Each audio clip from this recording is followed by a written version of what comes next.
A 71-year-old woman was freezing on a hospital bench at 3 a.m., 28 degrees, January. Her breath came out white. She had a thin blanket from a donation bin, shoes with holes at the toes, and nothing else. 4 floors above her, her 6-year-old granddaughter lay in the pediatric ICU connected to a ventilator. The hospital wouldn't let the grandmother inside. No ID, no insurance, no permanent address. To them, she was an unauthorized visitor. Then a doctor stepped outside at 3 a.m., saw her on that bench, and nearly called security. But he looked down at what she was holding in her arms, and everything changed. It was a notebook. That was what she was holding. Not a bag of belongings, not a bottle, not the scattered possessions of someone living on the street with nowhere to go. It was a small composition notebook, the kind you buy at a dollar store for 99 cents, with a black and white marbled cover and a cracked spine from being opened too many times. Dr. Marcus Calloway almost walked past her. He almost went back inside, called security, and let the system do what the system always does with people who sleep on hospital benches at 3 in the morning. But something made him stop. Maybe it was the way she was sitting. Not slumped, not sprawled. She was sitting upright, back straight, the notebook clutched against her chest like it was the most valuable thing she owned. Because it was. "Ma'am, are you okay? Do you need medical attention?" Beverly Williams looked up at him with eyes that were exhausted but sharp, clear. The eyes of someone who was fully aware of exactly where she was and exactly why she was there. "I am fine. Is my granddaughter okay? Room 412, Destiny Williams." Marcus paused. He knew room 412. 6-year-old girl, acute myocarditis, been in the pediatric ICU for weeks. The chart listed no emergency contact, no family on file. The nurses had noted that the child sometimes cried for her grandmother at night, but no one had ever come during visiting hours to claim her. And here was the grandmother, not inside the hospital, outside it, in January. At 3 in the morning. "How long have you been out here?" Beverly looked at him the way you look at someone when the answer is too heavy to say quickly. 47 days. Marcus felt something shift in his chest. He looked at the notebook in her hands. "May I?" Beverly hesitated. Then she handed it to him. Her fingers were stiff from the cold, the knuckles swollen, the skin cracked and dry. These were not the hands of someone who had given up. These were the hands of someone who had been holding on too hard for too long. He opened the first page. The handwriting was shaky but deliberate. Every letter formed with care, the way someone writes when they know the words matter. Day 1, temperature 102.4. They gave her something through the IV. She cried when they put the needle in. The nurse with the short hair was kind to her. He turned the page. Day 2, temperature 101.8. She asked for me. They told her I would come during visiting hours. I came at 7 a.m. They let me stay 1 hour. Page after page, 47 of them. Each one a record of her granddaughter's condition gathered from fragments. A question asked to a nurse through a closing door. A glimpse through the ICU window. A detail overheard from a shift change conversation in the hallway. Beverly had built an entire medical log from the outside of a building she was not allowed to enter. Some entries were clinical. Oxygen level, 94%. New medication started. Moved to different monitor. Some were personal, in a way that made Marcus's throat tighten. Day 23. She smiled today. First time in 3 weeks. Day 31. She drew a picture of our old apartment. She put me in the window. Day 40. She asked if I forgot about her. I need to find a way to get inside. The ink on several pages was smeared. Water damage. Marcus looked at the bench, looked at the open sky above it, and understood. It had rained 6 times in the last 47 days. Beverly had sat through every storm. Here is what most people do not know about hospitals in America. The ICU has rules: visiting hours, identification requirements, insurance verification. These policies exist for good reasons: security, patient safety, infection control. But they also create invisible walls that keep certain people out. People without a permanent address. People without government-issued ID. People whose relationship to a patient cannot be confirmed through a database. Beverly Williams was Destiny's grandmother. She had raised that child since she was 2 years old. She was the only family Destiny had ever known. But the system could not see that. The system saw an unverified visitor with no documentation. And so, the system put a glass door between a grandmother and her dying grandchild and told Beverly to come back during approved hours with proper identification. Beverly came back every single day. She just never left. Marcus closed the notebook. He looked at Beverly. She was watching him with an expression he recognized. It was the look of someone waiting to be dismissed. Someone who had learned that people in authority usually said no, and the best you could do was ask politely and accept whatever answer came. He handed the notebook back. 47 days, he said quietly. You have been out here for 47 days. She is my granddaughter. Beverly said it simply.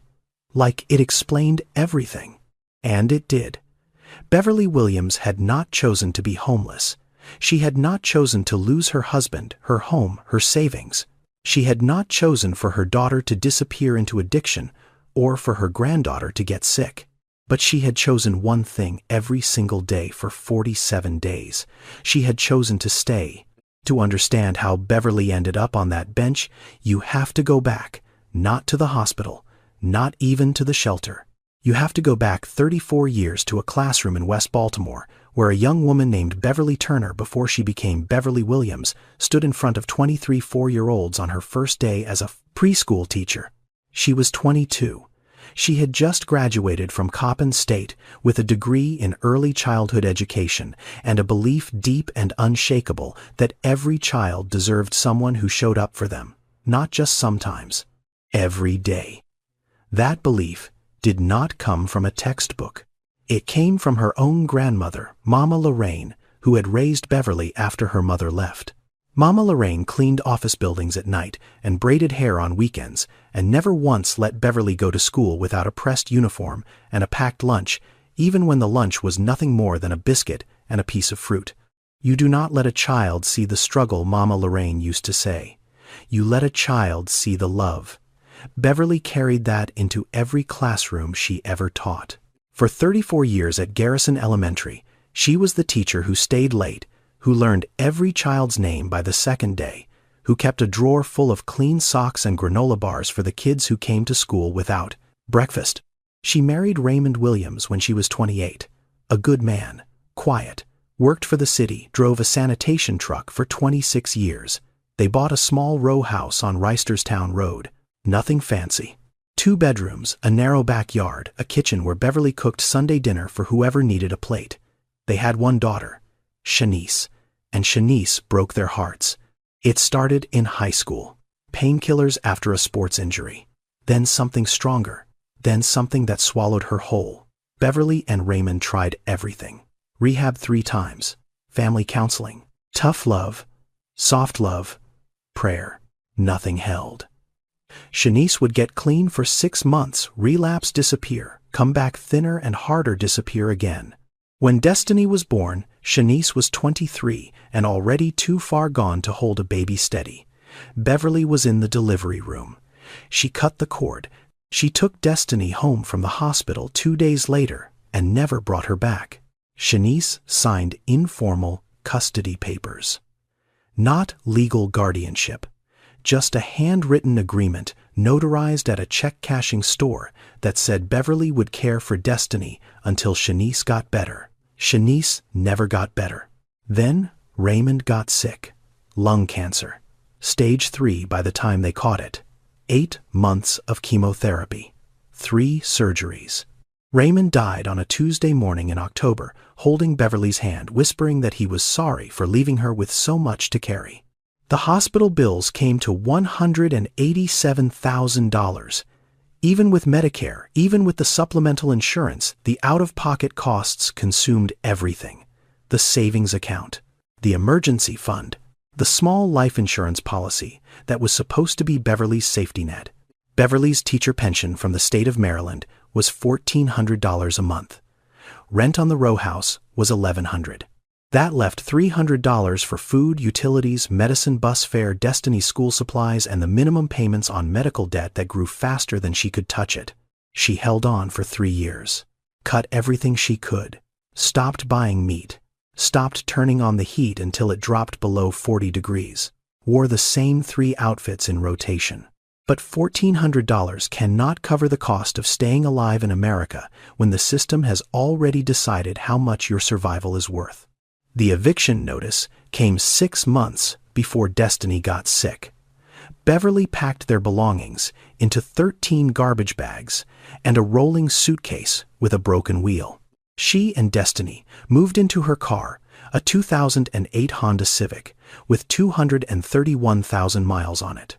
They lived in that car for 2 months, parking in church lots, using the bathroom at the public library, washing up in gas station sinks. When the car broke down and she could not afford to fix it, they went to a shelter.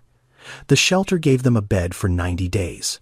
Then, the 90 days ran out, and the waiting list for permanent housing was 14 months long, and Beverly was running out of places to go.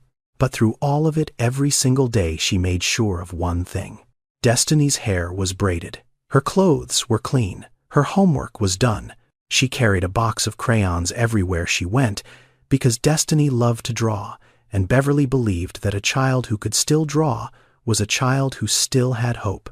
A social worker once asked Beverly why she did not put Destiny into foster care. "Just temporarily," the woman said. "Just until you get back on your feet." Beverly looked at her with 34 years of teaching in her eyes and said the words she would carry for the rest of her life. A child does not need to know she is poor. She just needs to know she is loved. Destiny Williams was 6 years old, and she liked 3 things more than anything in the world: drawing, butterflies, and her grandmother. She had her grandmother's wide smile and her mother's sharp cheekbones and a laugh that sounded too big for her small body. She was the kind of child who talked to strangers in grocery stores, who named every stray cat she saw, who asked questions that no adult could answer, like where does the sky stop and why do people cry when they are happy. She did not know she was homeless. Beverly had made sure of that. To Destiny, they were on an adventure. The shelter was a hotel. The car had been a camping trip. The backpack with all her clothes in it was just what you carried when you were an explorer. Beverly had turned poverty into a game so her granddaughter would never feel the weight of it. But the body does not play games, and Destiny's body had been trying to tell them something for weeks before anyone noticed. It started with tiredness. Destiny, who never sat still, who ran circles around the shelter common room until the other residents complained, suddenly wanted to sit down after walking half a block. Beverly noticed. She always noticed. But she told herself it was the stress, the disruption, the fact that the child had been sleeping in too many different beds in too many different places. Then came the shortness of breath. Destiny would climb the shelter stairs and stop on the landing, hands on her knees, panting, her lips tinged with a blue-gray color that Beverly had never seen before.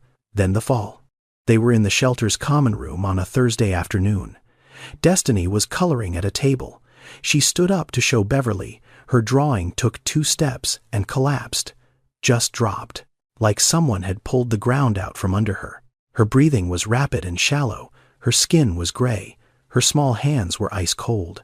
Beverly did not scream. She did not panic. She dropped to the floor, put Destiny's head in her lap, and called 911 with the calm voice of a woman who had spent 34 years being the adult in the room when everyone else fell apart. The ambulance arrived in 11 minutes. They took Destiny to Manhattan Children's Hospital, sirens cutting through the afternoon traffic, and Beverly sat in the back holding her granddaughter's hand, whispering the same thing over and over. "Grandma is here. Grandma is right here. You are going to be just fine."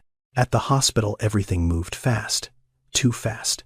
Destiny was wheeled into the emergency department. Doctors surrounded her. Words Beverly did not fully understand flew back and forth. Acute myocarditis, ventricular dysfunction, ejection fraction critically low. What Beverly understood was this: her granddaughter's heart was inflamed. It was not pumping blood the way it should. The virus Destiny had caught 3 weeks ago, the one Beverly thought was just a cold, had attacked the muscle of her heart. And now that heart was failing. Destiny was moved to the pediatric ICU, room 412. They connected her to a ventilator, a heart monitor, an IV drip. Machines beeped. Lines ran from her small body to screens that showed numbers Beverly could not read, but watched anyway as if staring hard enough might keep them in a safe range. Myocarditis in children is rare but real. It can follow an ordinary viral infection, a common cold, a stomach bug. The virus settles into the heart muscle, triggers inflammation, and in severe cases, the heart swells so much it can no longer pump effectively. Most children recover with medication and time. Some need mechanical support. A few need new hearts entirely. Destiny was somewhere between the second and third category, and the doctors would not know which way it would go for weeks. Beverly followed the gurney through the ICU doors. She was right behind it, close enough to touch the railing of Destiny's bed, close enough to hear Destiny whimpering through the oxygen mask. Then a hand stopped her. "Ma'am, I need to see your identification and insurance information." Beverly reached into her bag. She had Destiny's Medicaid card. The child had been enrolled through the emergency program at the shelter.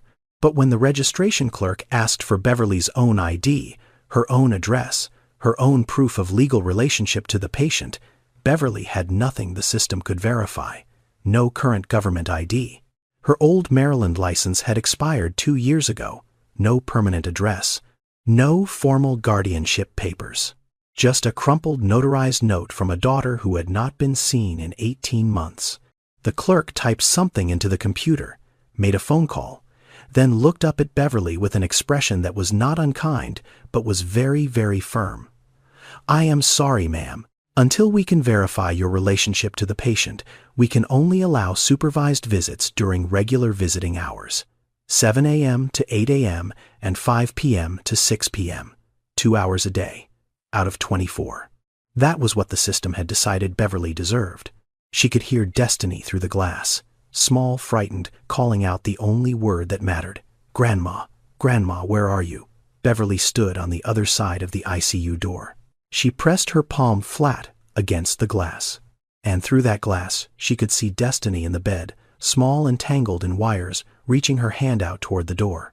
Their palms were inches apart, separated by a 1/4 inch of hospital glass.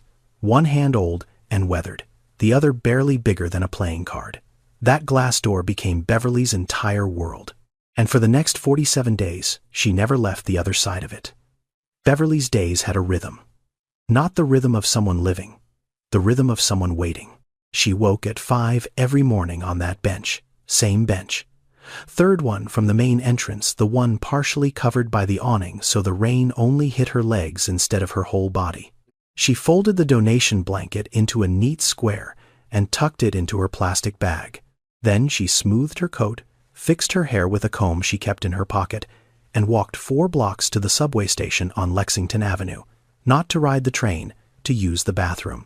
She washed her face in the sink, changed her shirt from the plastic bag, brushed her teeth with a travel toothbrush she had gotten from the shelter. Months ago, the bristles worn flat, but still usable. She looked at herself in that scratched metal mirror and made sure she looked like someone who belonged somewhere. Because Beverly Williams refused to look like what she was. She did not want pity. She did not want attention. She wanted to be at that hospital door at 7 a.m. when visiting hours started. That was all. 7 a.m. The glass doors opened. Beverly walked in, signed the visitor log with steady hands, took the elevator to the 4th floor, and sat with Destiny for exactly 60 minutes. She combed Destiny's hair. She told her stories. She held up drawings that Destiny had made the day before, and taped new paper to the bed tray so Destiny could draw more. She checked the monitors, memorized the numbers, asked the nurse what medications had changed. At 8 a.m., a nurse would come in and say visiting hours are over. Beverly would kiss Destiny's forehead, tell her she would be back at 5 and walk out through the glass doors. Then she went back to the bench. For 9 hours, Beverly sat outside that hospital. She sat while ambulances screamed past her. She sat while taxicabs pulled up and parents rushed in, carrying stuffed animals and balloons and gift bags from toy stores. She sat while couples walked in holding hands, wearing clean clothes, smelling like coffee shops, carrying the confidence of people whose biggest problem today was that their child had a broken arm or a bad fever. Things that would heal. Things that had timelines. Beverly carried a composition notebook and a box of 24 crayons. That was her luggage. She wrote in the notebook between visits. She recorded everything. What the nurse said about Destiny's oxygen levels. What time the doctors did rounds. Whether Destiny ate breakfast. Whether she slept through the night. She gathered this information in fragments through brief conversations with nurses who were sometimes kind and sometimes too busy and sometimes annoyed that this woman kept asking questions she technically had no authorization to receive answers to. And when she was not writing, she knitted. She had found a ball of yellow yarn in a donation bin at the church 3 blocks away and a pair of knitting needles at a thrift store for 75 cents. She was making Destiny a scarf. Yellow because Destiny said yellow was the color of happy. Beverly's hands moved the needles in the cold, her fingers stiff and cracked the yarn, looping slowly into rows that grew an inch a day. In the United States, more than 2.5 million children experience homelessness every year. And in a growing number of those cases, the person holding the family together is not a parent, it is a grandparent. Nearly 2.7 million grandparents across the country are raising their grandchildren, many of them without legal custody, without financial support, without any formal recognition from the systems that are supposed to protect families. They fall into a gap that no one designed on purpose, but no one has fixed either. Too old for certain aid programs. Too informal to qualify for legal rights, too invisible to be counted in the ways that matter. Beverly was one of 2.7 million, and like most of them, she did not have a voice loud enough for anyone to hear. The security guard noticed her on day 3. His name was Terrence, 29 years old. Big shoulders, quiet voice, the kind of man who wore authority like an uncomfortable suit. He walked over on his first shift and told Beverly she could not loiter on hospital property. Beverly looked up at him. "I am waiting for visiting hours." "Visiting hours are not for 9 more hours, ma'am. You cannot sit here all day. I will be quiet. I will not bother anyone." Terrence hesitated. Then he walked away. The next day he told her the same thing, and the day after that. By the end of the first week he had stopped telling her to leave and started ignoring her, which Beverly understood was its own kind of permission. By the second week, something shifted. Terrence would walk past the bench on his rounds and glance at her. He noticed she was always in the same spot, never asked for money, never talked to anyone, never left except to use the bathroom and come back. She sat straight, kept her area clean, folded her blanket every morning. She was not behaving like someone who had nowhere to go. She was behaving like someone who had chosen exactly where to be. On day 15, Terrence walked past the bench at 6:30 a.m., 30 minutes before visiting hours. He did not look at Beverly. He set a paper cup of coffee on the far edge of the bench and kept walking. Beverly picked it up. It was hot, black, no sugar. She wrapped both hands around it and held it against her chest. Neither of them said a word. He brought coffee every morning after that. And every morning neither of them said a word about it. Some kindness does not need a conversation.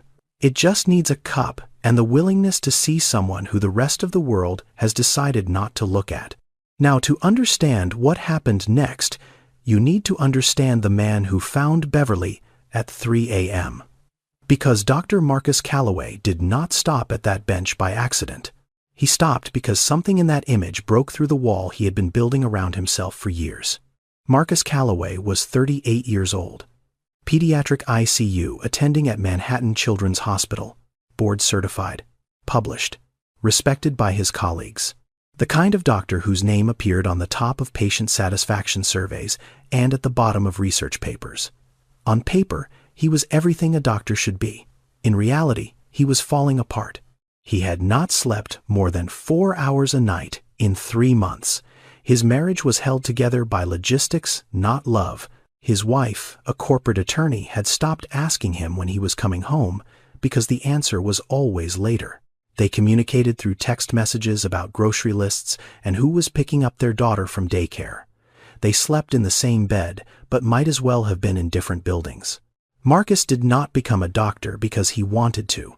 He became a doctor because he promised. He grew up on the south side of Chicago, in a neighborhood where the sirens were so constant they became background noise like crickets in the country. His mother had been an addict, crack cocaine. She left when Marcus was 4. Just gone one morning, the door opened, the apartment cold, a box of cereal spilled on the kitchen floor. Marcus remembered the cereal more than he remembered her face. His grandmother raised him, Ruth Calloway. Everyone in the neighborhood called her Miss Ruth. She worked 2 jobs. Daytime, she cleaned rooms at a Holiday Inn off the expressway. Nights, she did laundry at a nursing home. Her hands were always dry, always cracked, always smelling of bleach and fabric softener. She wore the same 3 church dresses in rotation and kept her Bible on the kitchen table like other people keep a salt shaker. Miss Ruth had a rule. One rule: you do your homework before you do anything else. She did not care about basketball, did not care about video games, did not care about what the other boys on the block were doing. You come home, you sit at this table, and you do your work. That is how you get out. That is how you become something. Marcus did his homework every single night at that kitchen table, and Miss Ruth sat across from him, folding laundry or reading her Bible, just being there. Not helping because she had only finished 8th grade and could not help with algebra, but being there, present, constant. The way grandmothers are when they have decided that a child will not fall through the cracks on their watch. Make something of yourself, she told him once, pressing his church shirt the night before a scholarship interview. Make something so you can help people who look like us. People nobody else is going to help. Marcus got the scholarship, then another one, then medical school, then residency, then fellowship, then a job at one of the best pediatric hospitals in the country. He made something of himself. Miss Ruth never saw it. She died of a heart attack on a Tuesday morning in Marcus's 2nd year of college. Collapsed in the laundry room of the nursing home where she worked nights. They found her on the floor between 2 washing machines, still holding a folded sheet. Marcus had carried that image for 16 years. The grandmother who gave him everything dying alone on a concrete floor in a building full of people who did not know her name. And now at 3 a.m. on a frozen January night, Marcus had stepped outside because he could not sleep, because he had lost a 4-year-old patient named Elijah 6 days ago, because he was questioning whether any of this mattered. Whether saving some children just to lose others was a career or a punishment. He stepped outside to breathe, and he saw a 71-year-old woman on a bench. Same age as Miss Ruth when she died, same dark skin, same posture, sitting upright, even in exhaustion, back straight, chin level, the posture of a woman who had been taught that dignity was something you wore, not something you earned. His feet would not move. His brain said, walk past. His body said stop. He stopped. And that is why Marcus Calloway sat down on that bench instead of walking past it. Not because he was a hero, not because he was extraordinarily kind, because he saw his grandmother and his body remembered what it felt like to be loved by someone who had nothing except the decision to show up. If you are already invested in Beverly's story, stay with me. Because what happens next between her and Dr. Calloway will change both of their lives in ways neither of them could have imagined. Subscribe now so you do not miss a single moment. Marcus sat down on the bench next to Beverly, not standing over her, not crouching to her level like you would with a child. He sat beside her the way you sit next to someone you are choosing to be equal with. It was a small thing, but Beverly noticed. She had spent 47 days being looked down at, literally. People passed her on that bench, and their eyes went over her head or through her body like she was furniture. The doctors, the nurses, the visitors, the delivery drivers, even the other homeless people who sometimes drifted by. Everyone looked past her or down at her. This man sat next to her.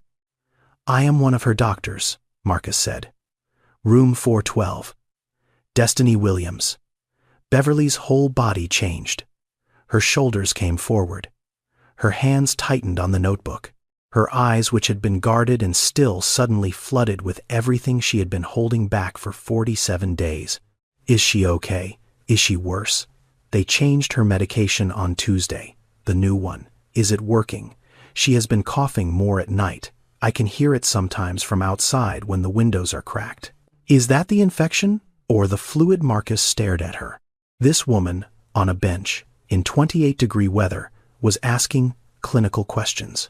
Specific, informed, detailed. Questions that some parents who sat in the ICU family lounge all day never thought to ask. How do you know about the medication change? I asked the nurses. During visiting hours, some of them tell me things, some of them do not. I write it all down. She held up the notebook. Marcus had already seen it. But now, under the yellow glow of the hospital's exterior lights, Beverly opened it to a random page and handed it to him. He read, Day 34. Temperature 99.1, down from yesterday. Nurse with the braids said the echo showed slight improvement. Destiny ate half a cup of applesauce and 2 bites of toast. She asked about her mother. I told her Mama is getting better. I do not know if that is true, but she does not need to carry that right now. She drew a picture of a butterfly with orange wings. I taped it to the window so she could see it from her bed. Marcus turned the page. Day 38. Oxygen dropped to 92 during the night. They increased the flow. She was scared. The nurse told me this morning that Destiny cried for an hour at 2 a.m. and would not let anyone touch her. She only wanted her grandmother. They could not reach me because I am not in the system. I was outside, 20 feet away. I could not get to her. Marcus closed the notebook. He did not close it because he was done reading. He closed it because his hands were shaking and he did not want Beverly to see. He had read thousands of medical charts. He had written hundreds of progress notes. Clinical, efficient, precise, patient-tolerating feeds, vitals stable, plan to wean ventilator support.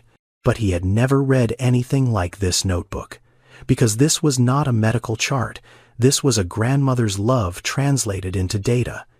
Every temperature reading was an act of vigilance. Every medication note was a refusal to be left out. Every small detail, the applesauce, the butterfly drawing, the crying at 2 a.m., was proof that someone on the other side of a glass door was paying closer attention than anyone inside it. You have been out here for 47 days, Marcus said. His voice was quiet in a way that had nothing to do with volume. She is all I have, Beverly said, and I am all she has. Marcus looked at the hospital. 4 stories up behind a window he could not see from this angle, a 6-year-old girl was sleeping alone in a room full of machines, and her grandmother was sitting right here. My grandmother raised me too, Marcus said. Beverly looked at him, really looked at him. For the first time in 47 days, someone was not talking to her like a problem. Someone was talking to her like a person. What was her name? Ruth. Miss Ruth. She sounds like a good woman. She was the best woman I ever knew. They sat in silence for a moment. The kind of silence that is not empty but full, the kind that happens when 2 people recognize something in each other that does not need to be explained. Then Marcus stood up. Come with me, he said. Beverly looked at him, confused, cautious. She had learned that when people in authority say follow me, it usually means you are about to be told no in a different room. Where room? 412. It is 3:30 in the morning. Visiting hours do not start until 7, I know, Marcus said. Come with me anyway. What Dr. Calloway did next broke every rule in that hospital, and it started a chain of events that no one, not the administrators, not the lawyers, not even Beverly herself, could have predicted. Marcus swiped his badge at the ICU entrance. The lock clicked, the heavy door swung open, and Beverly Williams walked into the pediatric intensive care unit for the first time in 47 days outside of visiting hours. The unit was quiet, that particular 3 a.m. quiet that only hospitals have, where the fluorescent lights hum and the monitors beep in slow rhythms and the hallway feels like it is holding its breath. 2 nurses sat at the central station. One looked up, saw a doctor. Calloway saw the old woman beside him and opened her mouth to say something. Marcus shook his head. Just slightly. The nurse closed her mouth. They walked to room 412. Marcus opened the door slowly.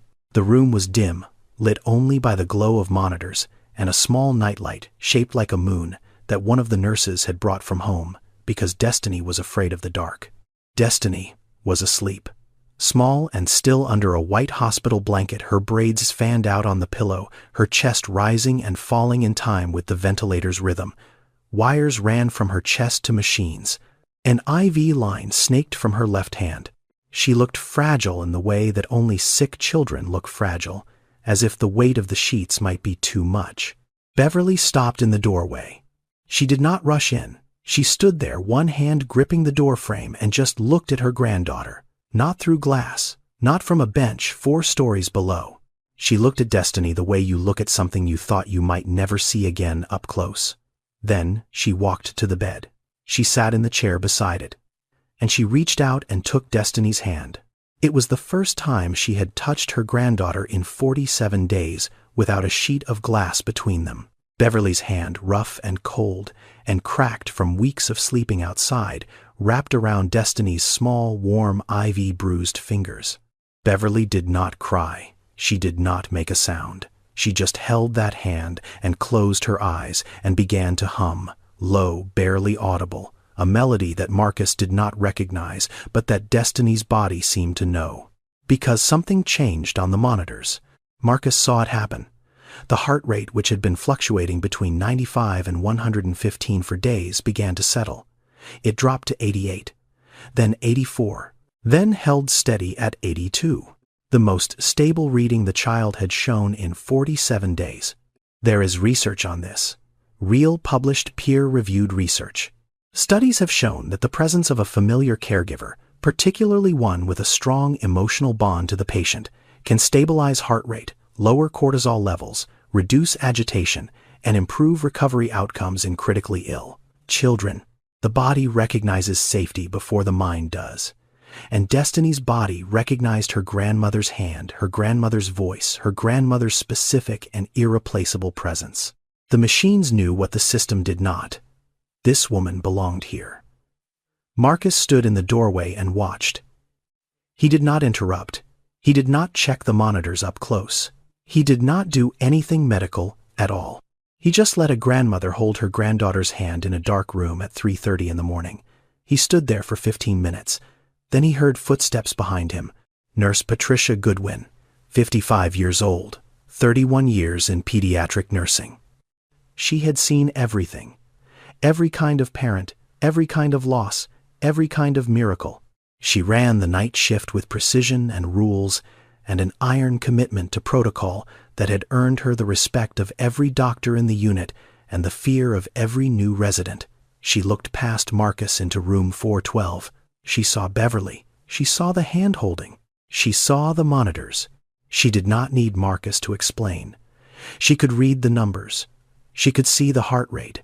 She could see that this child, who had been restless and unstable for weeks, was sleeping peacefully for the first time since admission. Patricia looked at Marcus. Marcus looked at Patricia. Neither of them spoke. Patricia turned around and walked back to the nursing station. She did not raise her voice. She did not call security. She sat down, opened the patient chart, and noted the time. But the next morning, she filed a report. Because Patricia Goodwin followed the rules. That was who she was.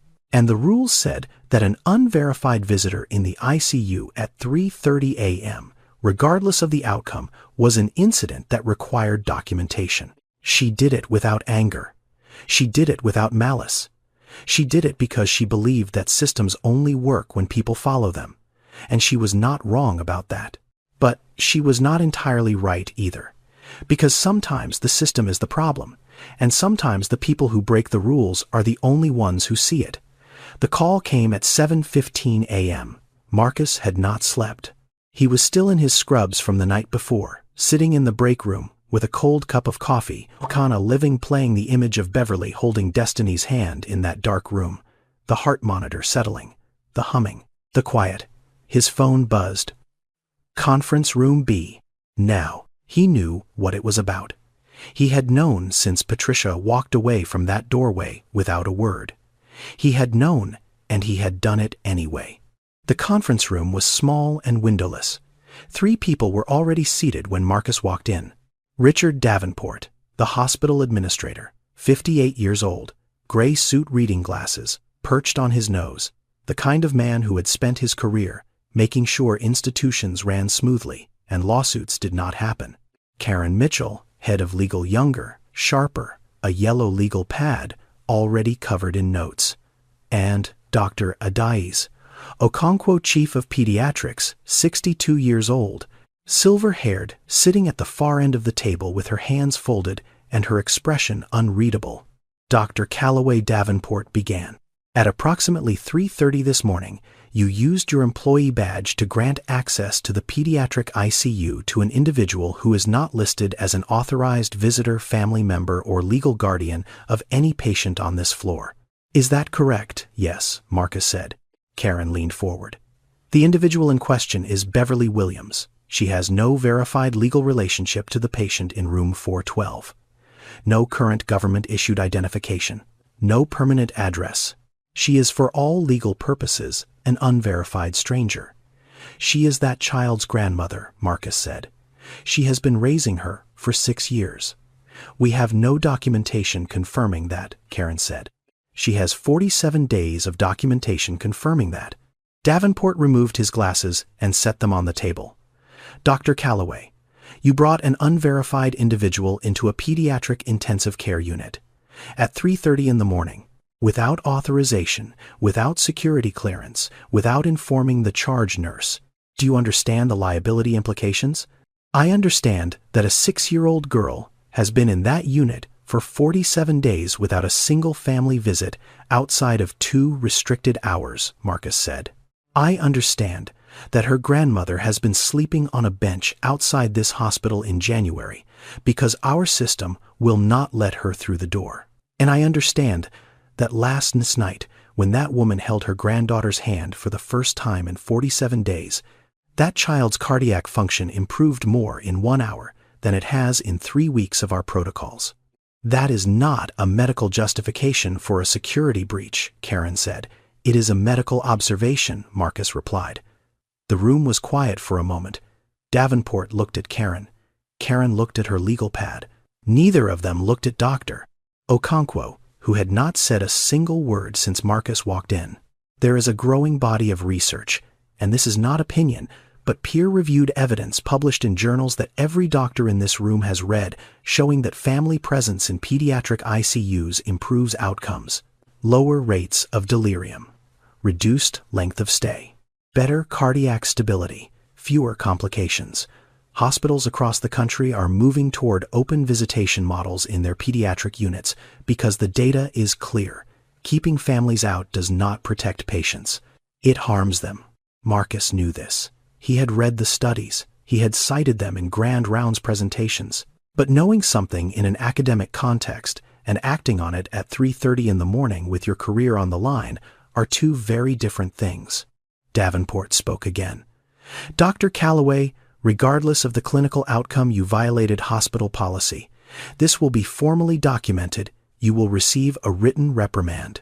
And any further unauthorized visitor access will result in suspension of your privileges.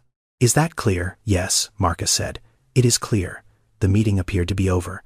Davenport reached for his glasses. Karen closed her legal pad, and then Dr. Okonkwo spoke for the first time. The child's cardiac function improved 12% overnight. Her voice was calm and precise. First measurable improvement in 3 weeks. I reviewed the chart this morning. I would like to know what changed. No one answered. Dr. Okonkwo looked at Marcus, then at Davenport, then at Karen. I would like to know. She repeated what changed, and she let the silence sit there. Heavy. Unanswered. A question that none of them could address without admitting something the institution was not ready to admit. That a grandmother on a bench might have done more for that child in 1 hour than 47 days of restricted visiting policy had accomplished. The consequences did not stop with Marcus.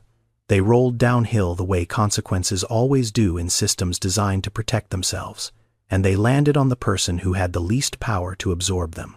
Beverly was sitting on her bench at 8:45 a.m. when a hospital security officer approached her. Not Terrence, A different guard. Older. Official clipboard. He asked for her visitor badge. Beverly unclipped it from her coat and handed it over. She had worn that badge every day for 47 days. It was laminated. It had her photo on it taken the first day at the registration desk, her face tired but composed. It said, "Visitor and restricted and escort required." It was not much, but it was the only proof she had that the system acknowledged she existed in relation to Destiny at all. The guard took the badge and told Beverly that her visitor privileges had been suspended pending an administrative review. She was not to enter the hospital until further notice. Beverly sat very still. "When can I see my granddaughter?" "That will be determined by the administration, ma'am." He walked away. Beverly watched him go. She did not call after him. She did not argue. She had learned a long time ago that arguing with people holding clipboards never changed the answer.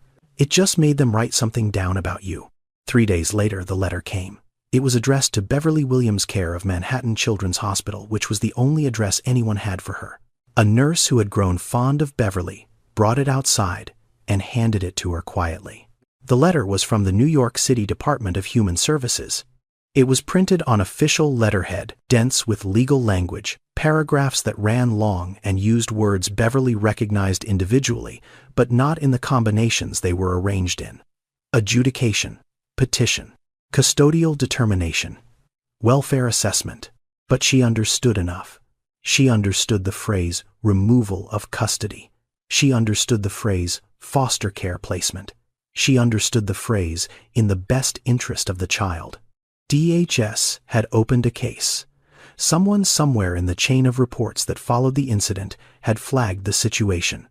A 6-year-old child in a pediatric ICU. Primary caregiver is homeless. No legal guardianship. No stable housing. No income documentation. The system had done what systems do. It had identified a problem and activated a process. The process was designed to protect children. Beverly understood that. She did not blame the system for existing. She blamed it for not seeing what was right in front of it. Beverly sat on the bench. She held the letter in her left hand and the notebook in her right. The notebook with 47 pages of proof that she had not missed a single day. That she knew her granddaughter's temperature, her medications, her moods, her fears, her favorite color, the name of the nurse who sang to her at night. 47 pages that said, "I was here, I was, paying attention, I never left." The letter said none of that mattered without the right paperwork. Beverly folded the letter carefully. She put it in the inside pocket of her coat, the same pocket where she kept Destiny's spare hair ties and a small photograph of the two of them at a church picnic the summer before Destiny, on Beverly's lap, both of them laughing at something the camera did not capture. She did not cry. She had not cried in 47 days, and she was not going to start now. Crying was a luxury for people who had time to fall apart. Beverly did not have time. She had a granddaughter 4 floors above her who was sick and scared and alone, and now the state was considering taking that child away and putting her with strangers. Beverly looked at the notebook. She pressed her hand flat against its cover, the way she pressed her hand against the glass door of the ICU. "A child does not need to know she is poor," she said quietly. To no one, to herself, to Mama Lorraine, to the cold January air. She just needs to know she is loved. Beverly had survived poverty, grief addiction in her family, and homelessness. But nothing had prepared her for the possibility of losing the only person who still called her grandma. And she was about to fight back in a way that nobody expected from a 71-year-old woman sleeping on a bench. Marcus found out about the DHS letter on the same day Beverly received it. Patricia told him, not out of kindness, not exactly, but because Patricia was the kind of nurse who believed that doctors should know when their decisions had consequences beyond the operating room. "You should know," Patricia said, standing in the doorway of the call room where Marcus was pretending to review charts. "They are looking at taking the child. Foster care." Marcus set down his tablet. "What?" DHS opened a case. The grandmother has no legal guardianship, no housing, no income verification. They are considering placement. Marcus felt something cold settle in his stomach. He had brought Beverly into that room. because it was the right thing to do. He had not considered that doing the right thing could trigger a chain of events that might separate Beverly and Destiny permanently. He thought about calling a lawyer. Then he realized he did not know any family law attorneys. He thought about calling the hospital social worker.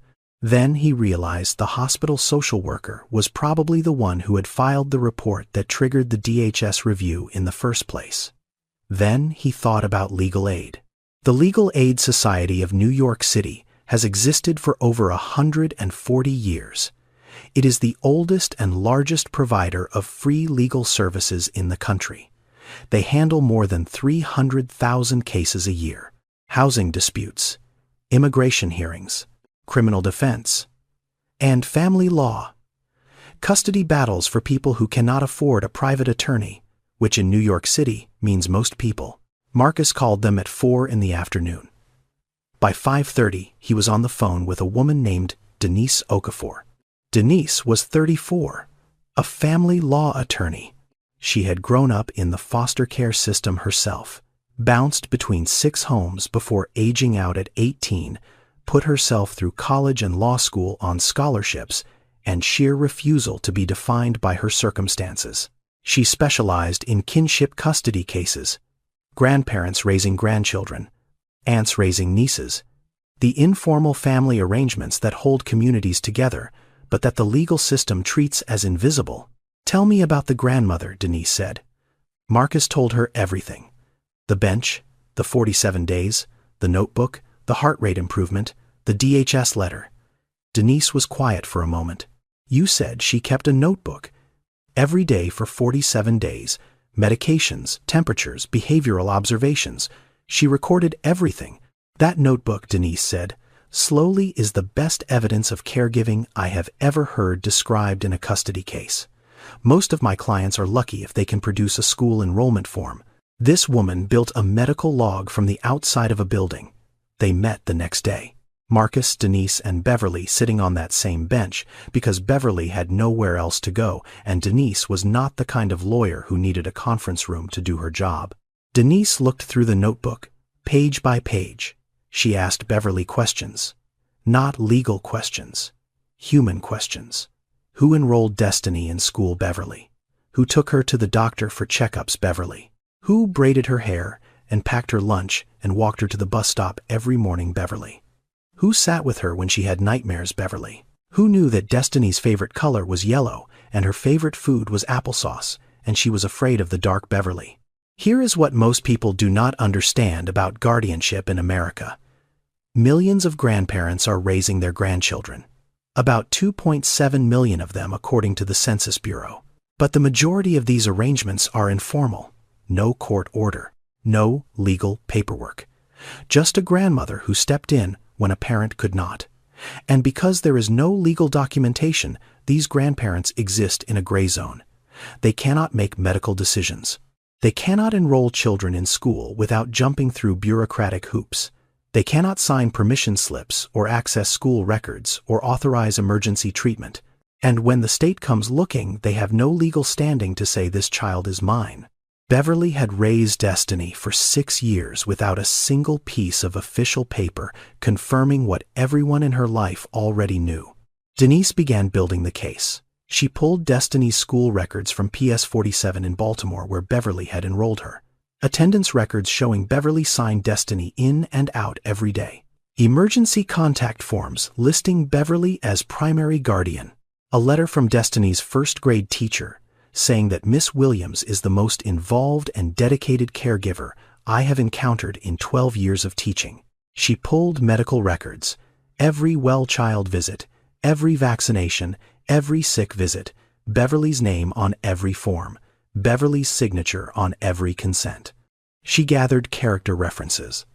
Destiny's Sunday school teacher, the pastor at Mount Zion Baptist Church where Beverly volunteered in the food pantry. 2 neighbors from the shelter who wrote letters saying Beverly was the most devoted grandmother they had ever seen.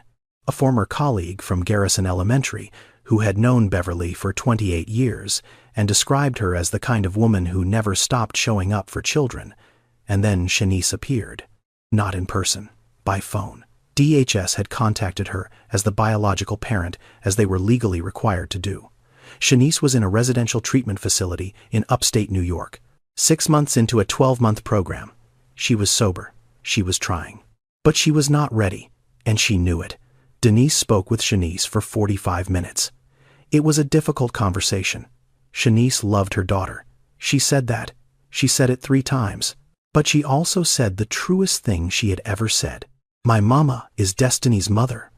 I gave birth to her, but my mama raised her. I am not in a place to take care of anyone right now. I just want Destiny to be safe, and she is safest with my mama. Shanice's statement was helpful, but her existence also complicated the case, because legally, a biological parent's rights take precedence over a grandparent's, even an absent parent, even an addicted parent. The court would have to consider Shanice's status before granting Beverly formal guardianship. It added time. It added hearings. It added layers. And time was something they did not have. Because while Denise was building the legal case and Marcus was gathering medical evidence and Beverly was sitting on a bench waiting for permission to see her own granddaughter Destiny, was getting worse. Dr. Okonkwo called Marcus into her office on a Tuesday afternoon. She closed the door. She did not sit down. Neither did he. The echocardiogram from this morning shows significant decline, she said. Ejection fraction has dropped to 22%. We are running out of options with medication alone. Marcus felt his chest tighten. 22%. A healthy heart pumps at 55 to 70%. 22 meant the heart was barely functioning. What are you recommending? Ventricular assist device. Temporary mechanical support. We give the heart time to rest and recover. If it responds, we can wean her off the device. If it does not, she goes on the transplant list. A VAD, a ventricular assist device, a machine that essentially takes over the pumping function of the heart while the damaged muscle tries to heal. In children, the procedure carries risk: bleeding, infection, stroke. But in Destiny's case, the risk of not doing it was worse, when Marcus asked. Within 48 hours. Sooner, if she declines further. But there is a problem. Marcus already knew the problem. We need informed consent from a legal guardian. Beverly is not legally recognized yet, and Shanice is in treatment upstate. Can we reach Shanice by phone?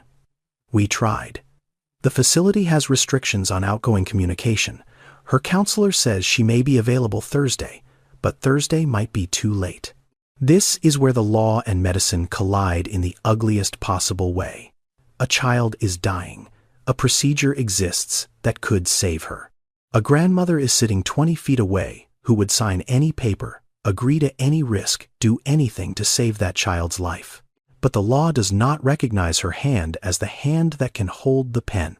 An emergency guardianship order. That was the option Dr. Okonkwo laid out. In the state of New York, when a child requires urgent medical intervention and no authorized guardian is available to consent, a court can grant temporary emergency guardianship.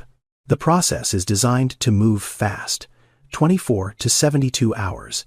A judge reviews, the evidence determines that the child's welfare is at immediate risk, and grants a temporary order allowing a designated adult to make medical decisions. But even fast in legal terms means paperwork and hearings and documentation, and Destiny's heart was not operating on legal timelines. Marcus walked outside. He found Beverly on the bench. She was knitting. The yellow scarf was almost finished, now long enough to wrap twice around a small neck.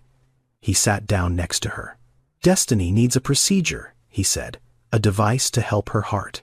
Beverly's hands stopped moving. When soon? Maybe tomorrow. Maybe the next day. What kind of procedure? Marcus explained it in simple terms. A small machine. It would help pump blood while Destiny's heart rested. It was not a transplant. It was a bridge.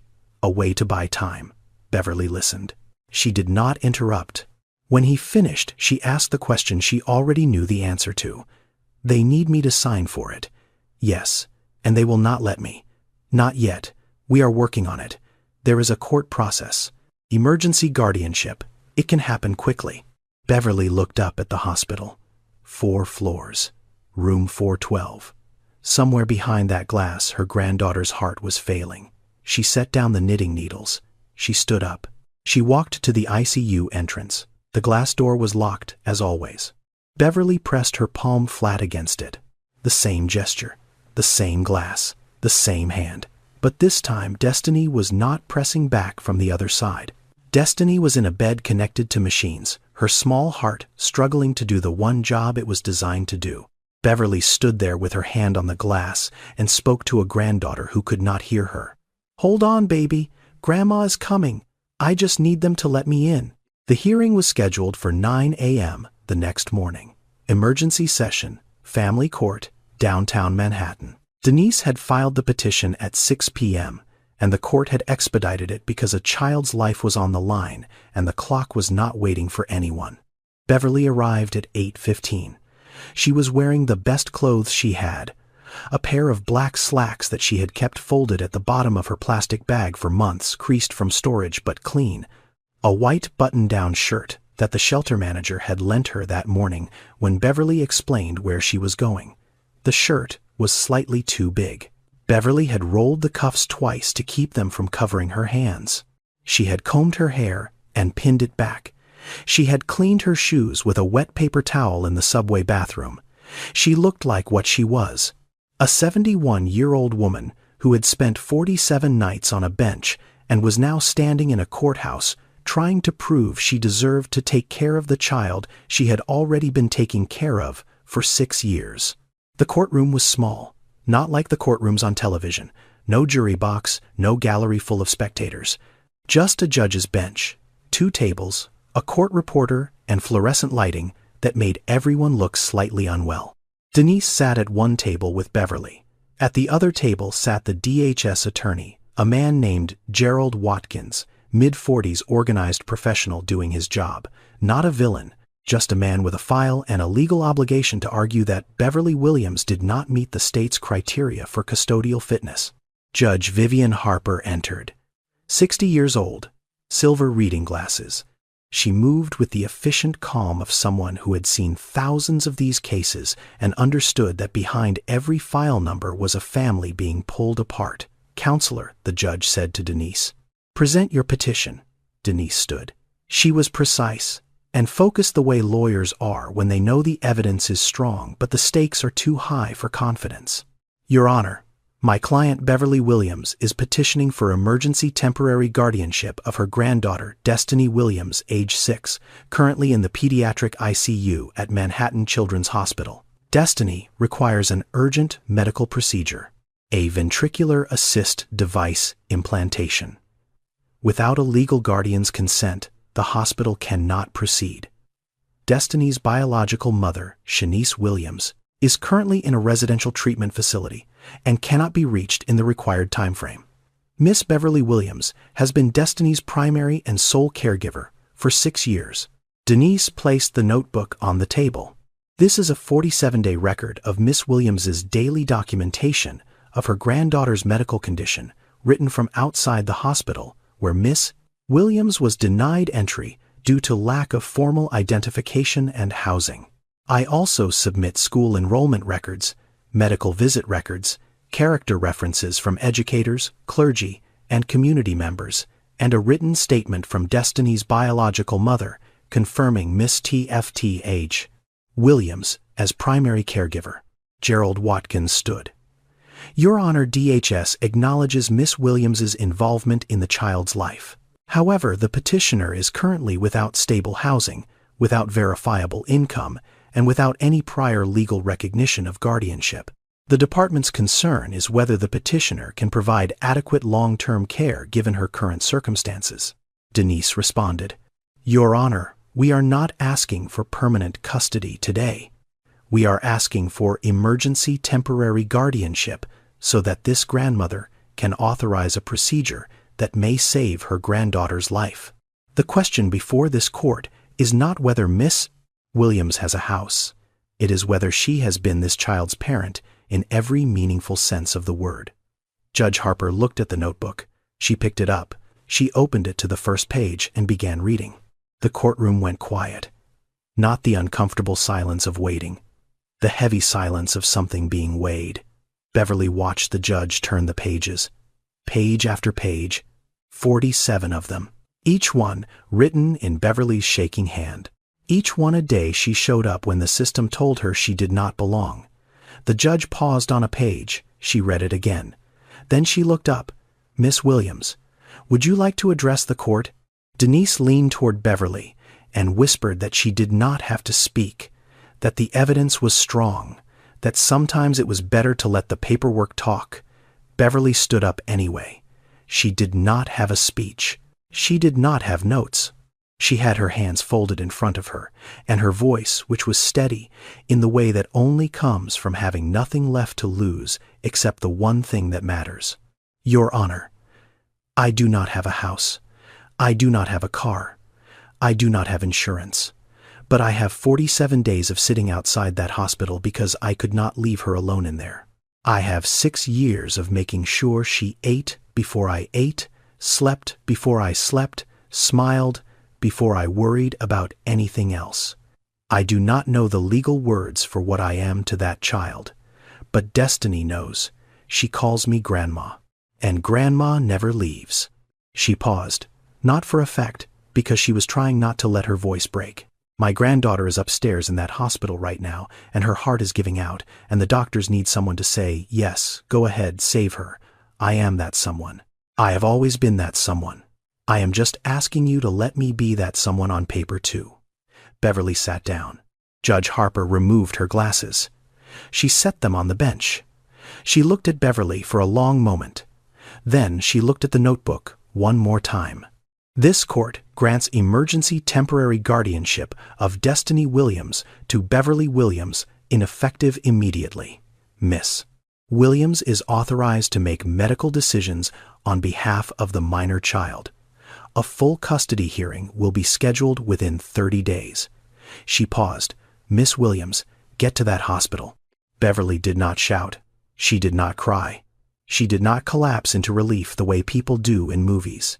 She looked at the judge and said 2 words, "Thank you." Then she turned to Denise and asked the only question that mattered. "Can I go to her now? She does not like being alone at night." They gave Beverly the consent form in a small room on the 4th floor. Marcus was there. Dr. Okonkwo was there. A surgical nurse stood by with a clipboard ready to move the moment the signature was on the page. Beverly sat at the table. The form was 2 pages long, printed in small type, full of words like ventricular anticoagulation thromboembolism, words that described what could go wrong, words that belonged to a world Beverly had never been trained to navigate. But at the bottom of the 2nd page, there was a line, and next to that line it said guardian signature. Beverly picked up the pen. Her hand was trembling, not from fear, from the weight of what that signature meant. For 47 days she had been no one. Unverified, unauthorized, a woman on a bench. And now with one stroke of a pen she was Destiny's legal protector, the person the system finally recognized as the person Destiny had always known her to be. She signed. The letters were uneven. The B leaned too far to the right. The W trailed off at the end. It was not a clean signature. Beverly pressed her lips to the paper, just for a moment. Then she looked up at Marcus. "You take care of her," she said. "And then you bring her back to me." A ventricular assist device is a mechanical pump. It does not replace the heart. It helps it. Think of it as a partner that takes over the heavy lifting while the damaged muscle rests and tries to heal. In children, the device is smaller, more delicate, implanted through surgery that requires opening the chest. The success rate in pediatric patients is roughly 60 to 70%. Good odds, but not certainties. Not when the patient is 6 years old and weighs 41 pounds, and her heart has been struggling for almost 2 months. Destiny went into surgery at 4:17 p.m. They wheeled her down the hallway on a gurney that looked enormous compared to her small body. Beverly walked beside her, holding her hand until they reached the double doors of the operating suite. "This is as far as you can go," a nurse said gently. Beverly knelt down next to the gurney. She pressed her forehead against Destiny's forehead. She whispered something that only the two of them heard. Then she stood up and let them take her granddaughter through those doors. For the first time in 47 days, Beverly was inside the hospital legally. She sat in the surgical waiting room. A real room, with chairs and a television and a coffee machine and a window that looked out onto the parking lot instead of looking up at the building from a bench below. She sat in that room the way she had sat on the bench, upright, still, hands in her lap, except now she held the notebook. The surgery lasted 6 hours. Marcus came out twice to update her, the first time 2 hours in. The device is being positioned. Everything is going as planned. The second time 4 hours in.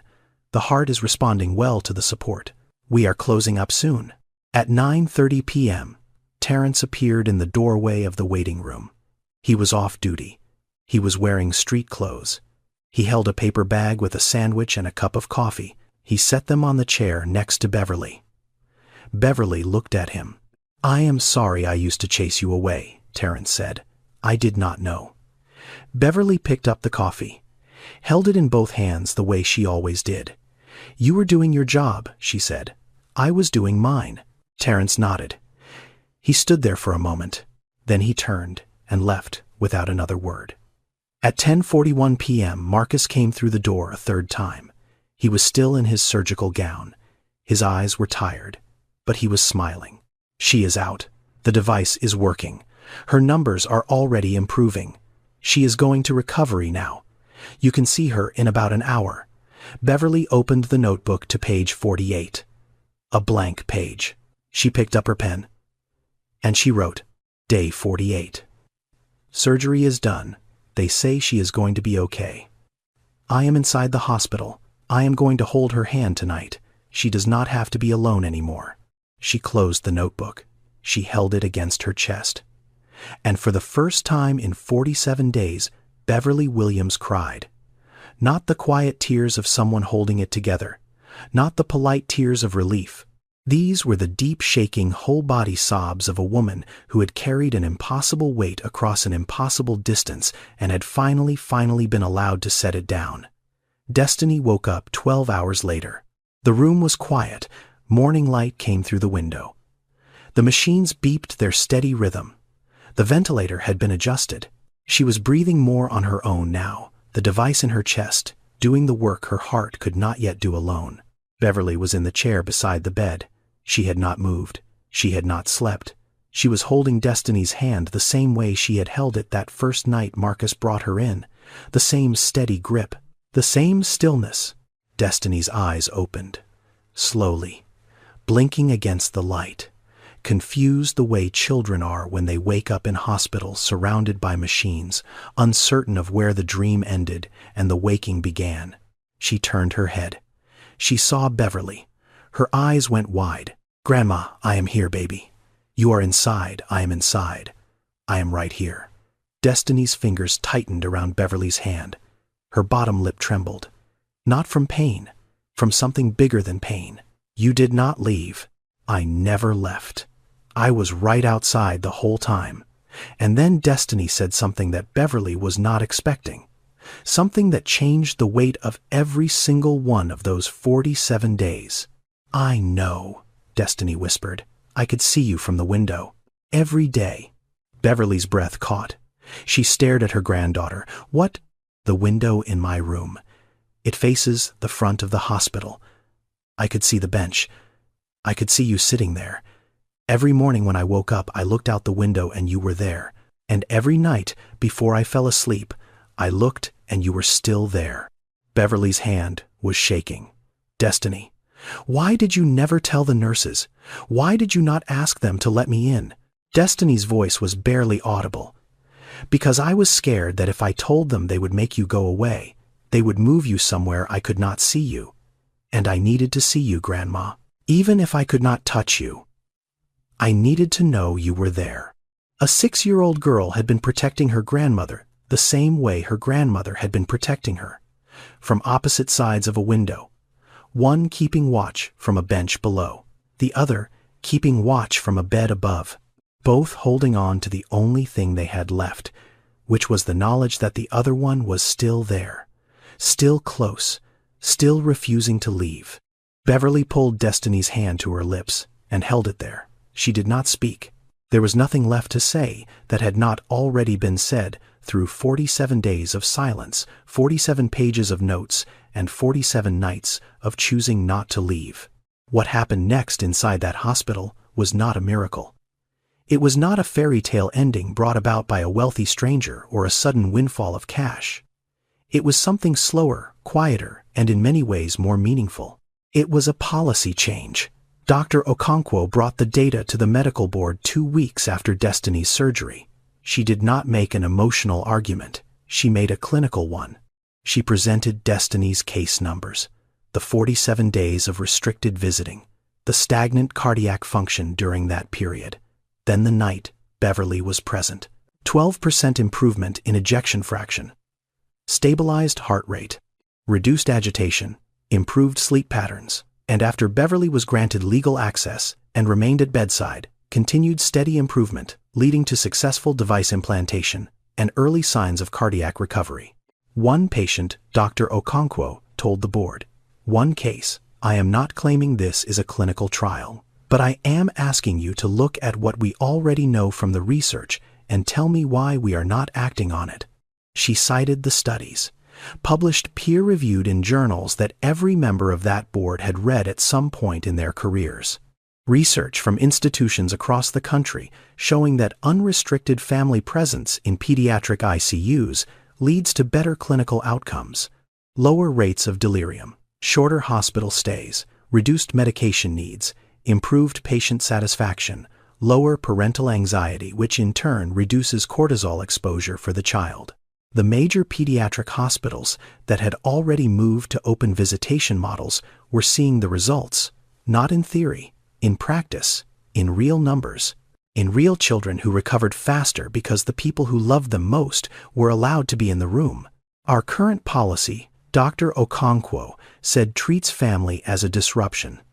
The evidence says family is a treatment. Marcus presented his report next. He had titled it, "The Case for Family-Centered ICU Care," and he had spent 2 weeks writing it not as a defense of what he had done that night, but as a proposal for what the hospital should do going forward. He documented Beverly's case without using her name. He cited the research. He proposed a pilot program. The model was straightforward. Any patient in the pediatric ICU could have one identified primary caregiver granted 24-hour access, not based on insurance, not based on housing status, not based on whether the person had a government-issued ID or a formal custody document, based on one thing. Can you verify that this person is part of this child's life? The verification could come from school records, medical records, a social worker's assessment, even testimony from the patient if the child was old enough to speak. The point was to remove the barriers that kept people like Beverly on the wrong side of a glass door while their children lay alone in beds 4 stories up. The board debated. Some were supportive, some were cautious. Legal raised concerns about liability. Administration raised concerns about logistics. How do you manage infection control with around-the-clock visitors?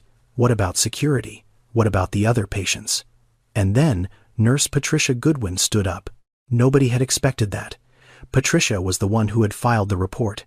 Patricia was the one who had followed the rules. Patricia was the embodiment of protocol, the living reminder that systems exist for a reason. "I filed that incident report," Patricia said, "and I would file it again, because rules matter. But I also stood in that doorway and watched a child's heart rate stabilize the moment her grandmother touched her hand. I have been a nurse for 31 years, and I have never seen a medication do what that woman's presence did in 15 minutes. She paused. I followed the rules. But the rules were not designed for people like Beverly Williams. And if we are not willing to change rules that harm the people they are supposed to protect, then we are not a hospital. We are just a building." The room was quiet. The board approved the pilot program 6 weeks later.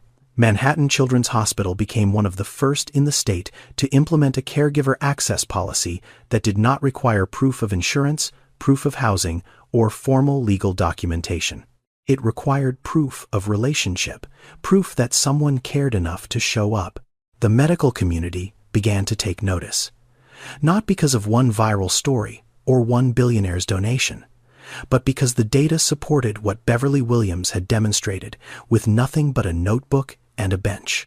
That love is not a luxury in medicine. It is an intervention. And the people we exclude from the healing process are often the ones the patient needs most. 4 months after the surgery, they removed the device. Destiny's heart had healed enough to pump on its own. Not perfectly. She would need checkups for years, medication, monitoring, but the muscle was working. The blood was flowing. The 6-year-old girl who had almost died in a hospital bed while her grandmother sat on a bench outside was going to live. Denise completed the permanent guardianship, filing 3 weeks after the emergency order. The full hearing took less than 40 minutes. Judge Harper reviewed the case, noted that DHS had withdrawn its petition for foster placement after Beverly secured stable housing and granted permanent legal guardianship of Destiny Williams to Beverly Williams. Beverly walked out of that courtroom, holding a piece of paper that said what Destiny had known her entire life, that this woman was her family, that this woman had the right to make decisions for her, that this woman belonged. The apartment came through a Section 8 housing voucher. Denise's office had connected Beverly with a social worker who specialized in grandfamily cases, and that social worker had navigated the waiting list, the paperwork, the inspections, the bureaucratic maze that stands between a homeless person and a front door key. It was a 1-bedroom apartment on the 2nd floor of a brick building in Jamaica, Queens. Small. The kitchen had a window that faced a parking lot. The bathroom tile was cracked in one corner. The hallway was narrow enough that Beverly could touch both walls if she stretched out her arms. It was the most beautiful place Beverly had ever seen. She moved in on a Saturday. She did not have much to move. The rolling suitcase with the broken wheel, the plastic bags, the box of crayons, the knitting needles, and the finished yellow scarf. And the notebook. Beverly made the bed first. She smoothed the sheets tight the way Mama Lorraine had taught her. Hospital corners, pillowcase tucked clean. She placed the box of crayons on the small desk by the window next to a stack of drawing paper she had bought at a dollar store with the first money she did not need for food. Then, she took the notebook to a framing shop 2 blocks away. She asked the man to frame it open to page 47.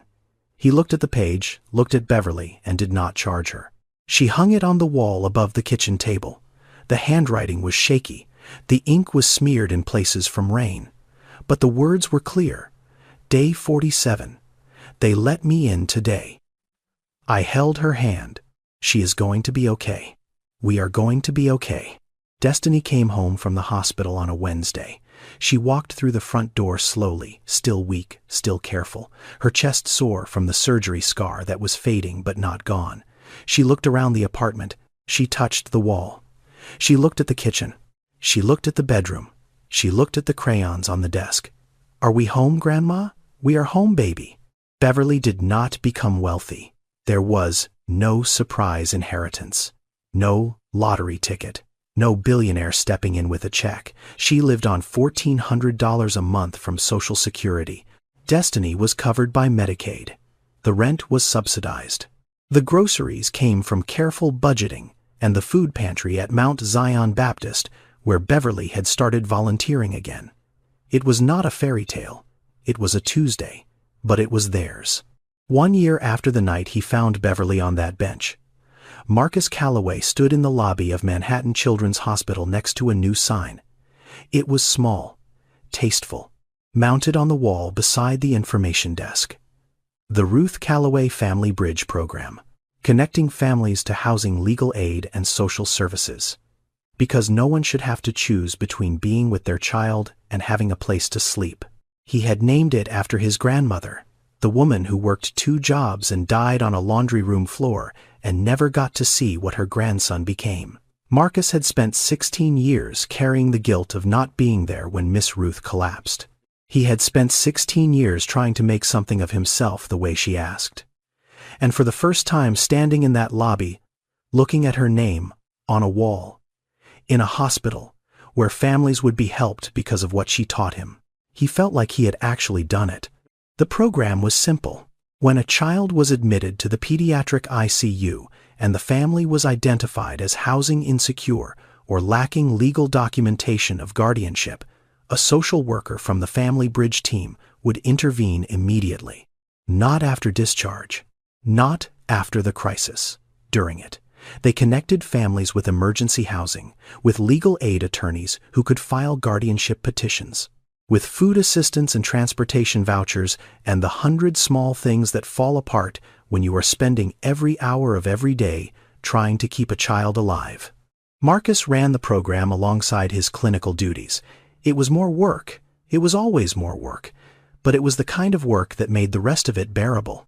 Every time he lost a patient, every time the machines won and the body did not, he could walk into that lobby and see his grandmother's name and remember why he stayed.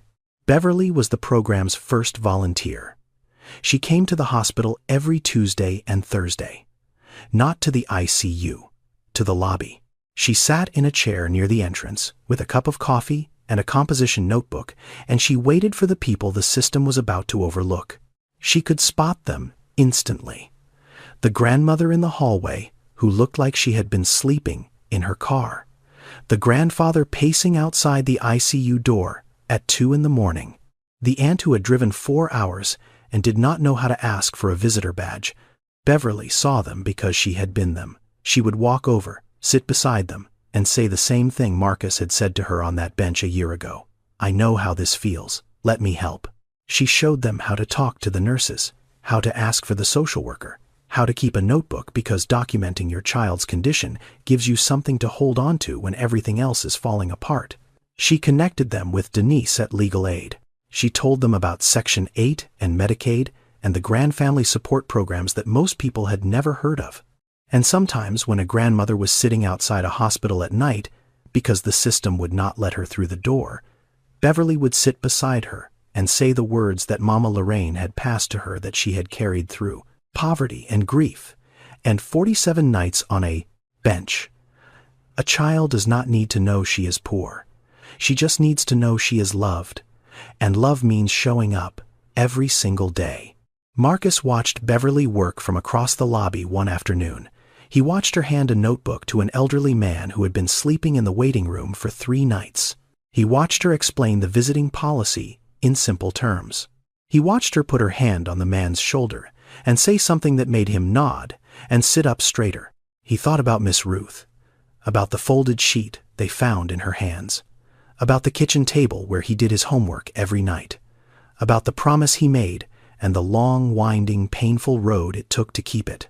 Help people who look like us. People nobody else is going to help. He looked at Beverly across the lobby. She was laughing now, showing the old man something in her notebook. And Marcus felt something he had not felt in a very long time. He felt like his grandmother was proud. 3 years later. A classroom in Queens. 3rd grade. PS 112. Destiny Williams sat at her desk. She was 9 years old now. Taller. Stronger. The scar on her chest was hidden under her school uniform, but she sometimes touched it absent-mindedly, the way you touch something that reminds you of where you have been. She had her grandmother's wide smile and her mother's sharp cheekbones and a laugh that still sounded too big for her body, though her body was catching up. The teacher had given an assignment. Write about your hero. Most of the kids wrote about athletes or pop stars or characters from movies.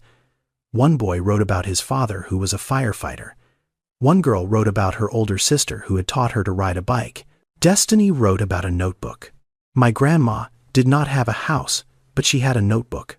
She wrote about me every day for 47 days because she said if she could not hold my hand, she could at least hold my story. She sat outside the hospital every single day and every single night, even when it was cold, even when it rained, even when they told her to leave. She did not leave. She never left. She said that is what love does. It pays attention. My grandma is not famous. She is not on TV. She does not have a lot of money, but she is my hero because when everybody said she could not be with me, she found a way to be with me anyway. She wrote it down so I would know. And I know. I always knew because I could see her from the window. The teacher read it after class. She read it twice.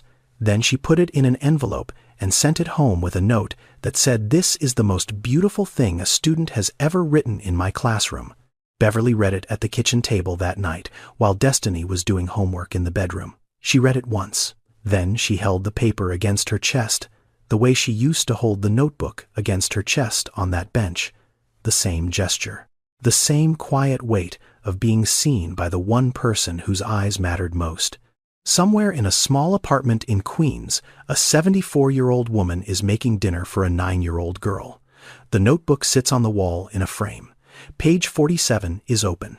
The handwriting is shaky. The ink is smeared. But the words are there, the same words that carried them both through the longest 47 days of their lives. "They let me in today. I held her hand. She is going to be okay. We are going to be okay." Beverly Williams was never invisible. She was just standing somewhere the system was not designed to look. Now, before we go, I want to step outside the story for a moment and talk to you directly. This story is fictional. Beverly and Destiny and Marcus are characters I created. But the issues in this story are not fictional. They are painfully, urgently real. Myocarditis in children is a real condition. It can follow a common viral infection. It can be life-threatening, and it is one of the leading causes of sudden cardiac failure in otherwise healthy young people.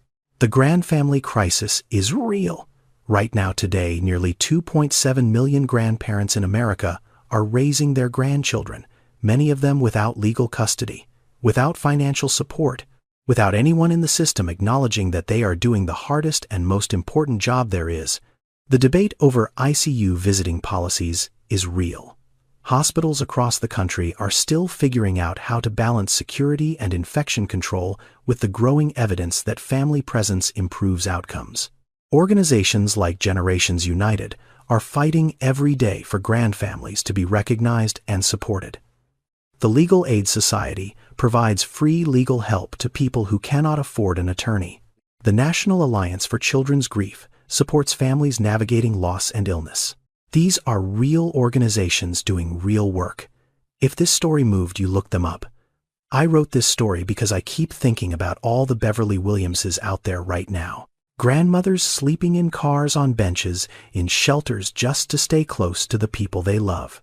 The system was not built for them, but they show up anyway. Every day, in the cold, in the rain, with nothing but a notebook and the stubborn, unbreakable belief that their grandchild should not have to be alone. If this story made you think about your own grandmother or about someone in your life who showed up for you when the world said they did not qualify, hold on to that. That is not just a memory. That is proof that love does not need paperwork. Thank you for staying with this story all the way to the end. If it touched you, please subscribe to this channel and turn on notifications so you never miss another one. And do me a favor, leave a comment. Tell me about a time someone showed up for you when they did not have to. Or tell me about your grandmother.